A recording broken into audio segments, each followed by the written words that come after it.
Hello and welcome to episode 23 in our Pokemon Green playthrough series.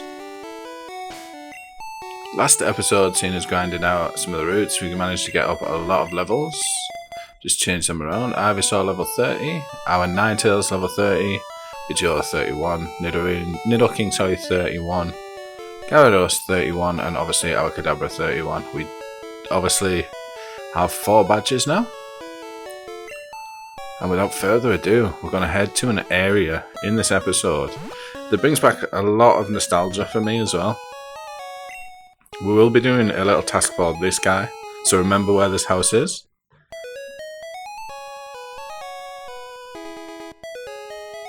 Just have a quick look in at this building because I can't quite remember what this is for. I don't know if we get anything for this. We'll have a quick chat to these guys. But yeah, definitely some 24-25 years ago, I did spend way too much of my life in this town for one specific reason, and that is where we're going to next. We do have to cut our way through, but those of you who have played through these games before will know about this.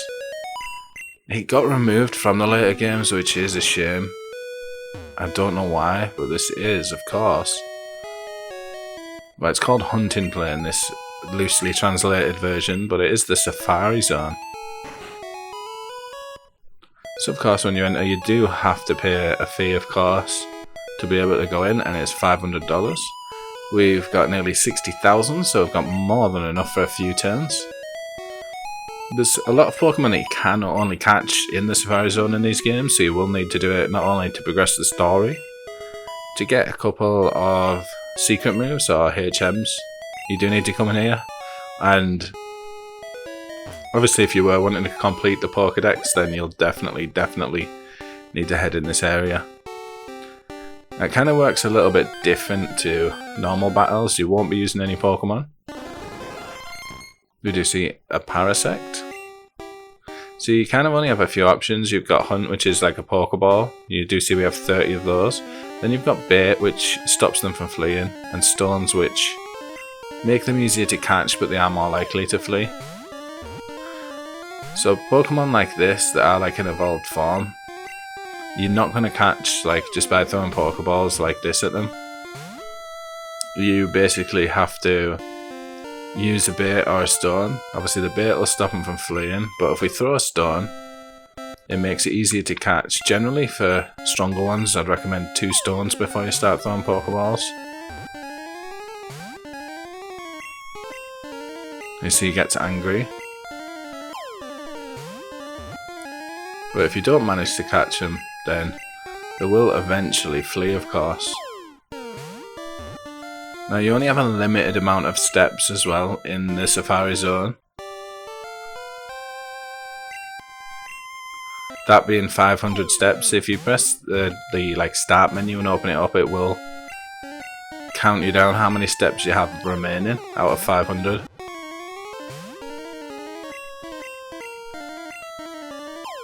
This guy stuck around for quite a long time actually. I was wanting to show you the fleeing mechanic, but for some reason, almost like he really wanted to be caught. We didn't manage to get him, but there we go, he does flee. And that leaves you hunting a few more.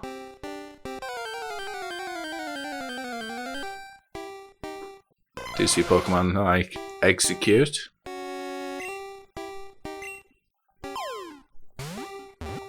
Again, another one that's a little bit tricky to capture. And you're not going to be able to get them just by throwing Pokeballs out. Now there's a few very rare Pokemon that we're not going to be capturing in this one because of how hard they are to appear. There's only a 1% rate of them actually appearing, and then you've got the chance of catching them. So to actually catch them, it was so difficult, and it's one of the reasons why a lot of people spent a long time in the Safari Zone. But first of all, we'll run you through the Pokemon we did manage to capture and how to capture them, and then we'll run through a sped up version of how to find the items that we do need to find. I definitely advise getting the fishing rod from this guy though if you are catching Pokemon or completing the Pokedex. We already have the old rod and the super rod. This guy gives you the one in the middle, which is the good rod.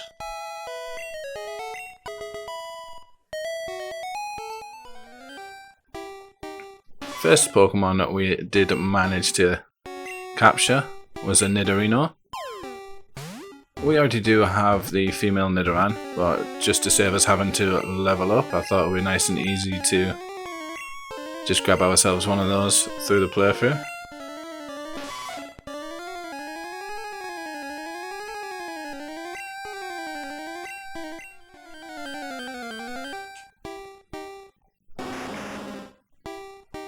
Next up was a very strong Pokemon actually in the first gen was Rhyhorn, obviously evolves into Rhydon.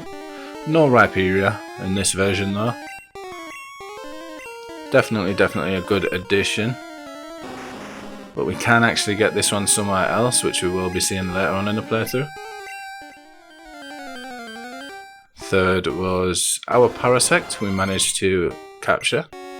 We do have a Paras from Mount Moon of course, but again to save us leveling up, that'll be nice and easy to capture Parasect just here.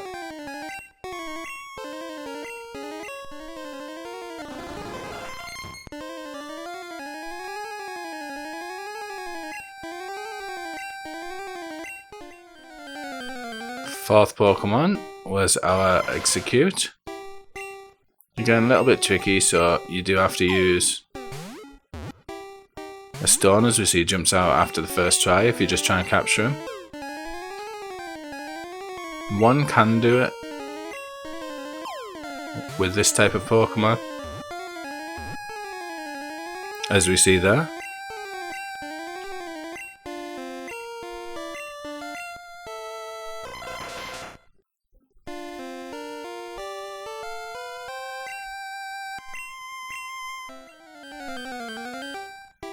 And then using our fishing rods, we did find ourselves a Psyduck. This, I believe, was the super rod we were using at the time.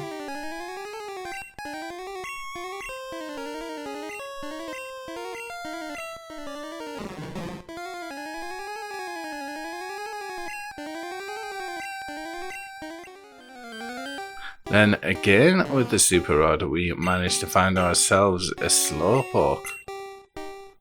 He's a little bit lower level using the rods than what you will find just normally.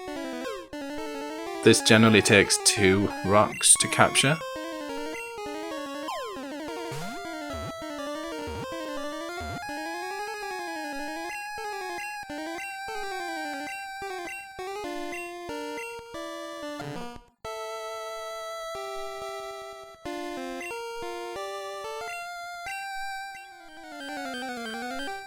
And now this one we did capture with the good rod.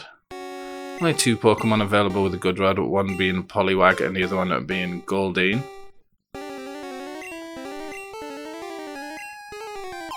Once we got the fishing rod, we did manage to capture Poliwag out the back of the guy's house that we're fishing from.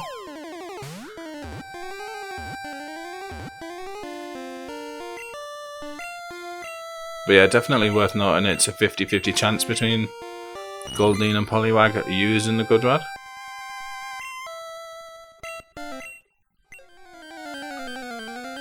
And then last of our fishing Pokemon, but not least, of course, is Dratini. One of the Pokemon that a lot of people come here specifically for at this stage in the game. Very, very hard to capture. This will definitely take 2 stones at least. But huge addition to your team going into the second half of the badges. Not really very many dragon Pokemon in the first gen, but this definitely being one of them, and it is a very powerful addition. I don't think it evolves into Dragonair until very late. I think it might be level 50 or 60.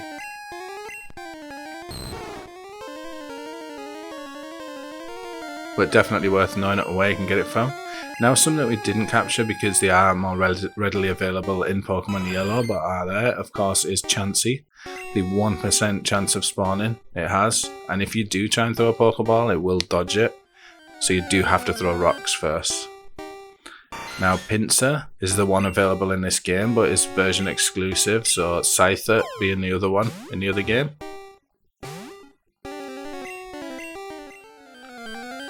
And of course, a Kangaskhan. The only place to capture it is in the Safari Zone. Very, very difficult capture again. You will have to use your rocks. Definitely 2.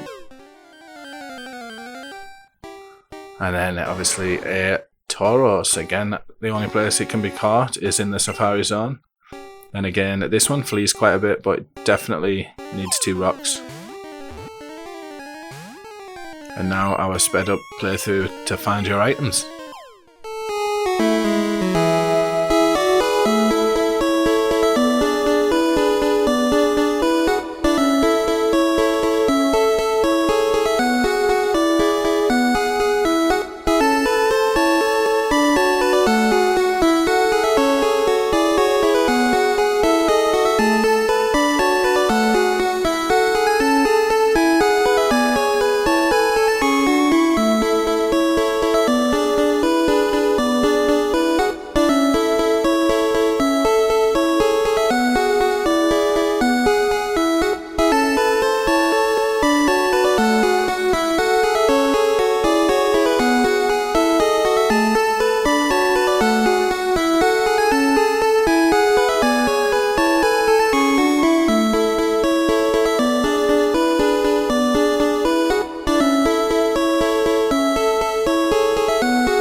And one Pokemon we did see in that we didn't include in our little short was a Venomoth, of course.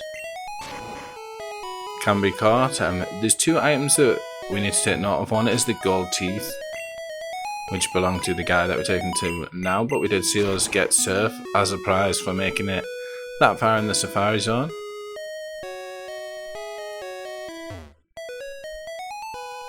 We'll unlock a lot of areas now with Surf. It kind of opens the game right up, so we'll be able to access any area pretty much now. But we do give this guy his gold teeth back, and he puts them in so he can now speak. And this guy does give us something very interesting. And that is our second secret machine, HM4. That HM, being at strength of course, allows us to move boulders, which is needed for quite a few areas, quite a few late game areas, especially the Victory Road and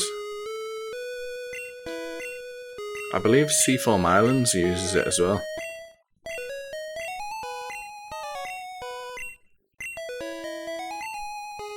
We'll teach it to our Nidoking. and we'll get rid of rest, which isn't actually rest, it's called something else.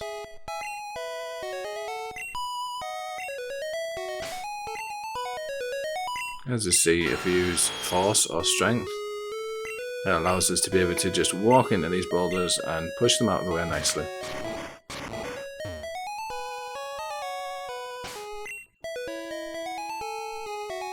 Really struggling at this point in the game now though with items and having too many of them, because we do have that many items from,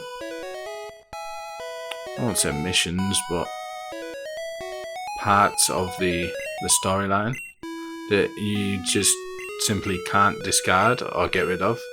They're just stuck there, even though we don't need them anymore. Such as like the boat ticket, the SSN ticket, which we obviously can't use. We've already been on it and done it. So you'd have thought it would disappear, but it doesn't, unfortunately.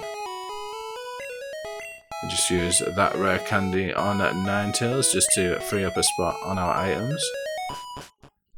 But yeah, definitely a cool little area to see in Fuchsia City.